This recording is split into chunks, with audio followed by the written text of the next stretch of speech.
সবার সামনে নতুনকে জড়িয়ে ধরল ভোর। অবাক হয়ে গেল কমলিনী সহ সবাই। হ্যাঁ বন্ধুরা, এমনটাই দেখা যাবে। তাই সম্পূর্ণ জানতে ভিডিওটিতে লাইক দিয়ে চ্যানেলটি সাবস্ক্রাইব করে দেখতে থাকুন। গল্পের শুরুতে দেখা যাবে নতুন কমলিনীকে বলে, আমি যে আমার মেয়েটাকে কি দিয়ে আশীর্বাদ করব সেটাই তো ভেবে পাচ্ছি না। বলো তো, কি দিয়ে আমার মেয়েটাকে আমি আশীর্বাদ করি? তখন মিঠি বলে, নতুন কাকু, ছোটবেলা থেকে যেমন ভাবে আমাকে তুমি আগলে রেখেছো, যা যা দিয়েছো, ঠিক না? তুমি ওরকম ভাবেই আমাকে আশীর্বাদ করো। আমার বাড়তি আর কিচ্ছুর দরকার নেই। বুঝতে পেরেছো? তখন নতুন বলে, বাহ! আমার মেয়েটা তো দেখতে একদম বড় হয়ে গেল আস্তে, আস্তে। তখন মিঠি বলে, হ্যাঁ, আমি তো তোমার মেয়ে। ছোটবেলা থেকে তুমি আমাকে আগলে রেখেছো। তাহলে আমার আর কি চাই? তোমার আশীর্বাদ ছাড়া আমার আর কিচ্ছু চাই না। তখন নতুন বলে, হ্যাঁ, আমি ছোট্ট থেকে আমার মেয়েটাকে কোলে-পিঠে করে মানুষ করেছি। আর সেই মেয়েটা দেখতে, দেখতে কত বড় হয়ে গেল। এখন আবার বিয়েও হয়ে যাবে। তখনই বাবিল বলে, আচ্ছা নতুন কাকু, বাড়তি যেটা মিঠির না চাই সেটা আমাকে দিয়ে দিও, তাহলেই হবে। মিঠিকে কিছু না দিয়ে আমাদের দিয়ে দেবে, তাহলেই হবে। তখন বুবলাই বলে, আমিও আছি, আমিও আছি। তখন নতুন বলে, তোদের না মারবো ধরে, বুঝতে পেরেছিস? তারপরে নতুন আশীর্বাদ করতে যায়। তারপরে মিঠি আর কিষানুকে নতুন আশীর্বাদ করে। তখন কিষানুকে একটা ল্যাপটপ দেয় আর বলে, তুমি বলেছিলে না তোমার ল্যাপটপটা খারাপ হয়ে গেছে? নাও, এটা তোমার কাজে লাগবে। আর মিঠিকে মিঠির পছন্দের মোবাইল দেয় আর বলে, এই মোবাইলটাই তো তুই আমার কাছে চেয়েছিলি, তাই আগে দেইনি পড়াশোনার জন্য, এখন আজকে তোকে আমি এটা দিলাম। বুঝতে পেরেছিস? তখন কিষানু বলে, নতুন কাকু, ওকে এটা দিলেন আর এটা আমার জন্য? তখন নতুন বলে, হ্যাঁ, দুজনেরই দুটোই কাজে লাগবে। তারপরে কমলিনী আশীর্বাদ করতে যায়। তখন কমলিনী দুজনকেই আশীর্বাদ করে। তারপর কমলিনী বলে, এই কঙ্গন জোড়া আমার তো কখনো পরাই হয়নি। আজকে তোমাকে আমি পরিয়ে দিচ্ছি, ঠিক আছে? তখন মিঠিকে পরিয়ে দেয় কমলিনী। আর ওইদিকে কিষানুকে ভ্যাসলেট দেয় আর বলে, এটা পড়ো, ঠিক আছে? সময় করে করে পড়ো। তখন কিষানু বলে, ঠিক আছে আন্টি। তারপরে দেখা যাবে নতুনও খুব খুশি হয়। ওইদিকে ওইদিকে ইনস্টিটিউটের সবাই বলে, চলো এবার আমাদের গিফটও দিয়ে দেই। তখন ইনস্টিটিউটের সবাই মিলে একটা গিফট দেয় আর বলে, এটাতে সাউন্ড সিস্টেম আছে, সময় করে গান শুনো, ঠিক আছে? আমরা আইবুড়ো ভাতের জন্য এটা এনেছি। তখন মিঠি বলে, তারপরেও। তখন সেই গিফটটা দিতে গেলেই মিঠি ধরতে গেলে হঠাৎ করেই প্রদীপটা সেখানে পড়ে আগুন ধরে যায়। আর নতুন সেটা নিভানোর জন্য একটা আসন দিয়ে আগুনের উপর ঝাঁপিয়ে পড়ে। তখন তো ভোর এই কাণ্ড দেখে চিৎকার করে ওঠে। স্বতন্ত্রদা বলে, স্বতন্ত্রদা বলে চিৎকার করে উঠেই সঙ্গে সঙ্গে নতুনকে উঠিয়েই নতুনকে সবার সামনে জড়িয়ে ধরে ভোর। যে কাণ্ড দেখে কমলিনী সহ সবাই অবাক হয়ে তাকিয়ে থাকে। তখন নতুনও বুঝতে পারে না যে ভোর এটা কি করলো। তখন মিঠি আর কিষানুও অবাক হয়ে তাকিয়ে থাকে। তারপর নতুন বুঝতে পেরে সঙ্গে সঙ্গে ভোরকে নিজের কাছ থেকে সরিয়ে দেয়। আর তখনই মিঠি বলে ওঠে, কি থেকে যে কি হয়ে গেল, আমি ওনাদের গিফটটা ধরতে গিয়েছিলাম। তখনই হঠাৎ করে প্রদীপটা পড়ে গেল। আগুন ধরে গেল। নিজেকে সামলাতেই পারিনি। তখন বর্ষা বলে, খুব ভয় পেয়ে গেছিলে না ভোর? ভয় পেয়ে এরকম একটা কাণ্ড করে ফেলেছো। ভয় পেয়ে গেছিলে, তাই না? তখন মিঠি বলে, আমিও তো ভয় পেয়ে গেছিলাম। আমারও না খুব ভয় করছিল। জানো তো কি থেকে কি হলো? তখন নতুন বলে, আচ্ছা ভোর, এত ভয় পাওয়ার তো কিছু হয়নি। ভয় পাচ্ছ কেন তুমি? তখন ভোর বলে, জানি না স্যার, আমি না হঠাৎ করে আমার মনে হলো যেন আগুনটা লেগে যাচ্ছে। যদি আগুনটা লেগে যেত তাহলে কি হতো? তখন বড় ঠাম্মি বলে, তুমি একটু অতিরিক্ত বেশি ভয় পেয়ে গেছো। কিন্তু এরকম ভয় পাওয়ার তো কিছু নেই। ভয় ভয় পাওয়ার কোনো দরকারই ছিল না। আগুনটা তো আর লাগেনি। তখন তখন নতুনও তাকিয়ে থাকে ভোরের দিকে। তখন ভোর বলে, সরি, সরি, আমি বুঝতে পারিনি। আমি না অনেক সত্যিই অনেক ভয় পেয়ে গেছিলাম। আমি ভেবেছিলাম যে আগুনটা হয়তোবা লেগে গেল। তাই এরকম একটা কাণ্ড করে ফেলেছি। তখন কমলিনী বলে, না, না ভোর, বুঝতে পেরেছি। কিন্তু তুমি যে ওকে জড়িয়ে ধরলে তো আগুনটা আরো বেশি করে ছড়িয়ে যেত। তাহলে তো আর আগুনটা নেভানোর কোনো উপায় ছিল না। পরবর্তীতে আবার যদি কখনো এরকম আগুন লাগে না, তাহলে এরকম জড়িয়ে না ধরে যেভাবে আগুনটা নিভবে সেরকম ব্যবস্থা করো। সেটাই না সবার জন্যই ভালো হবে। তখন এই কথা শুনে ভোর নিজ দিকে তাকিয়ে থাকে। আর নতুনও অবাক হয়ে যায়। তারপরে দেখা যাবে ভোর নতুনের ঘরে বসে আছে। তখন নতুন আসে আর এসে বলে, ভোর, তুমি ডিনার করে যাবে তো? তোমাকে কিন্তু কমলিনী বলেছে ডিনার করে যেতে। তখন ভোর বলে, আচ্ছা স্যার, আপনি তো দেখছি আপনার ওয়াইফের কথা ছাড়া আর কোনোই কিছুই জানেন না।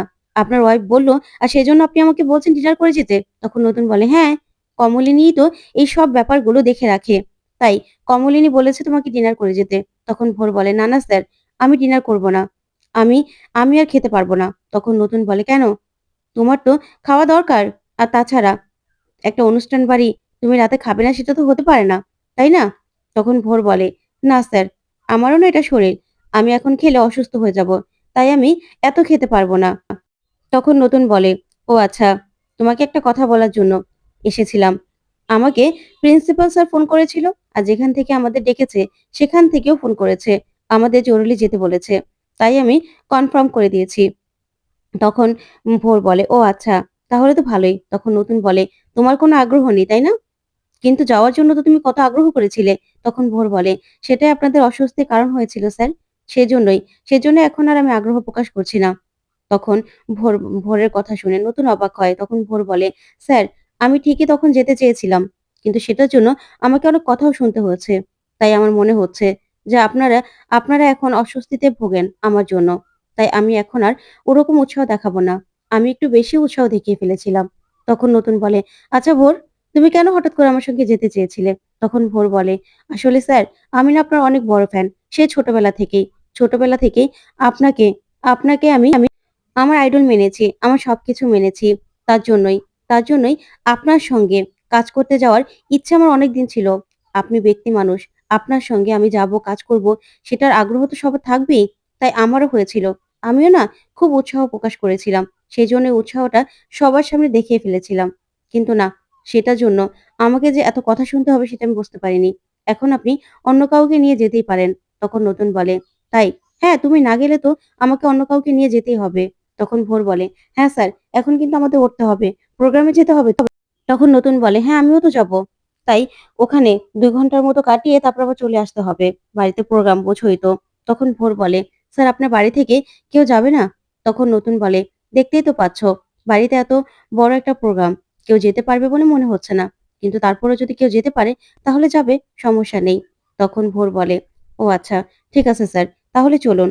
আমাদেরও তো এবার এগোতে হবে। প্রোগ্রামের জন্য না আমি খুব নার্ভাস ফিল করছি।" তখন নতুন বলে, "কেন?" তখন ভোর বলে, "আসলে স্যার, যখন রিহার্সাল করেছি তখন ঠিক ছিল। কিন্তু আজকেই তো প্রোগ্রাম সেইজন্য।" তখন নতুন বলে, "না, তুমি খুব ইন্টেলিজেন্ট। তোমার তোমার এখানে অস্বস্তি হওয়ার কিছু নেই তো। তুমি ঠিক ভালো পারবে। আর তাছাড়া তুমি তো খুব ট্যালেন্ট। তোমার না এই পড়াশোনার ব্যাপারটা আমার ভীষণ ভালো লাগে।" তখন ভোর বলে, "থ্যাংক ইউ স্যার।" তারপরেই নতুন বলে, "আচ্ছা ভোর, তুমি কি পড়ছিলে এসে দেখলাম?" তখন ভোর বলে, "ডক্টর সিমসিমের একটা লেখা পড়ছিলাম স্যার। ভীষণ ভালো লেগেছে।" তখন নতুন বলে, "হ্যাঁ, আমিও পড়েছিলাম। ১ম পার্ট আর ২য় পার্ট। ৩য় পার্টটা এখনো আসেনি। আসলে পড়ব।" তখন ভোর বলে, "হ্যাঁ, পড়াটা পড়ে না আমার ভীষণ ভালো লেগেছে। এখানে অন্যরকম অনেক কিছুই শেখা যায়। তাই আমার না বই পড়তে ভীষণ ভালো লাগে স্যার।" তখন নতুন বলে, "হ্যাঁ, ভালো লেগেছে। তবে আমার মনে হয় যে এরকম ভাবে কোনো কিছু কারোর উপর চাপিয়ে দেওয়া উচিত নয়। এখানে লেখাটার মাধ্যমে মানুষের উপর বিশেষ করে জোর করে সবকিছু চাপিয়ে দেওয়া হয়েছে। সেটা তো ঠিক নয়। তাই আমার কাছে বেশি একটা ভালো লাগেনি।" তখনই ভোর বলে, "স্যার, ৩ নাম্বার পার্টটা আসলে পড়বেন, ভালো লাগবে। আমি তো অনলাইন থেকে এনে পড়ে নিয়েছি।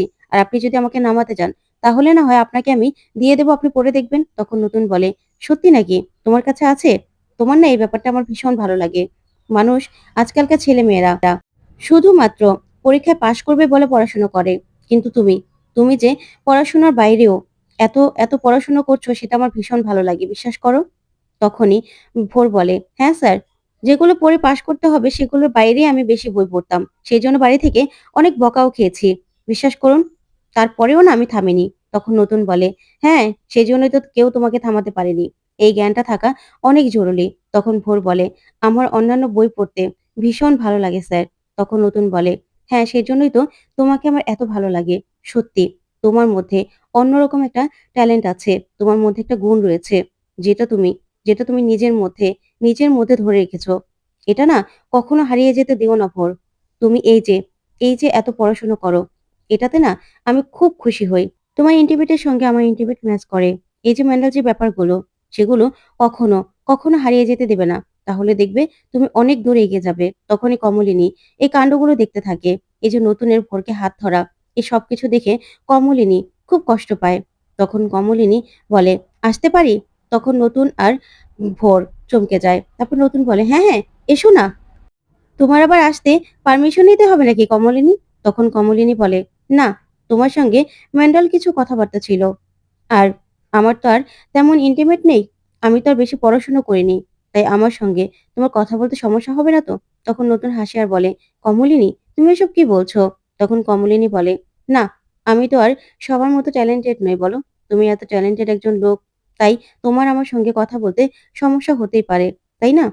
তাই তোমাকে জিজ্ঞাসা করলাম যে আমার সঙ্গে কথা বলতে পারবে কিনা?" তখনই ভোরের খারাপ লাগে আর বলে, "দেখুন, এই কথাগুলো না আপনার জন্য ছিল না। আপনাকে তো বলা হয়নি।" তখনই কমলিনী ভোরের উপর প্রচন্ড রেগে যায়। তারপরে ভোরকে বলে, "শোনো ভোর, আমরা না দুজন স্বামী-স্ত্রী কথা বলছি। দুজন স্বামী-স্ত্রীর মাঝখানে ৩য় ব্যক্তির কথা বলা বারণ। সেটা কখনো জানো না? সেটা কখনো শিখোনি? কেউ তোমাকে শিখায়নি এতটুকু ভদ্রতাও?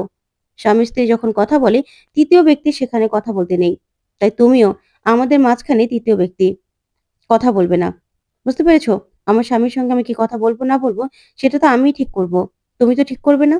তখন ভোর মাথা নিচু করে দাঁড়িয়ে থাকে। তখন নতুন কমলিনীকে বলে, "কমলিনী, তুমি মনে হয় একটু বেশি রিঅ্যাক্ট করছো। কেন এরকম করছো?"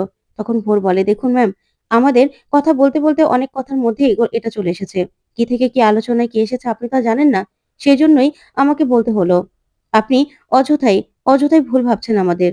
তখন কমলিনী বলে, "তুমিই বা আমার কাছে এত কৈফিয়ত কেন দিচ্ছ? আমি তো সেটাই বুঝতে পারছি না।" তখন নতুন বলে, "কমলিনী, তোমার কি হয়েছে? তুমি একটু ভুল ভাবছ। কেন এরকম করছো?" তখন কমলিনী বলে, "তুমি তো আমাকে বললে যে তোমার প্রোগ্রামে যেতে হবে। তাই জামাকাপড়গুলো ইস্ত্রি করে নিয়ে এসেছিলাম। সেগুলোই না দিতে আসলাম। আসলে এই ব্যাপারগুলোও তো কাউকে মনে রাখতে হয়, তাই না? এটাই হলো আমার ব্যাপার।" তারপর কমলিনী বলে, "তোমরা গল্প করো, আমি যাই।" তখন নতুন বলে, "না, আমরা তো এখনই বেরোবো।" তখনই কমলিনী বলে, "ও আচ্ছা।" এই বলে চলে যেতে লাগলেই ভোর কমলিনীকে বলে, "ম্যাম, আপনি কিন্তু আমাকে ভুল ভাবছেন। আমি মনে হয় আপনাদের অস্বস্তিতে ফেলে দিলাম, তাই না?" তখন কমলিনী বলে, "দেখো ভোর, তুমি না অনেক ছোট্ট একটা মেয়ে। খুবই ছোট। তাই তোমার কথায় আমি কেন কষ্ট পাবো বলো তো? এই যে, এই যে আমার স্বামী এত বছর ধরে চাকরি করে। তার না এরকম পাগল ফ্যান আমি অনেক সামলেছি। অনেক ছিল, বিশ্বাস করো। তাই আমি তো ওর স্ত্রী। আমার তো দায়িত্ব ওর খেয়াল রাখা, ওর প্রতি যে কর্তব্যগুলো আছে সেটা পালন করা।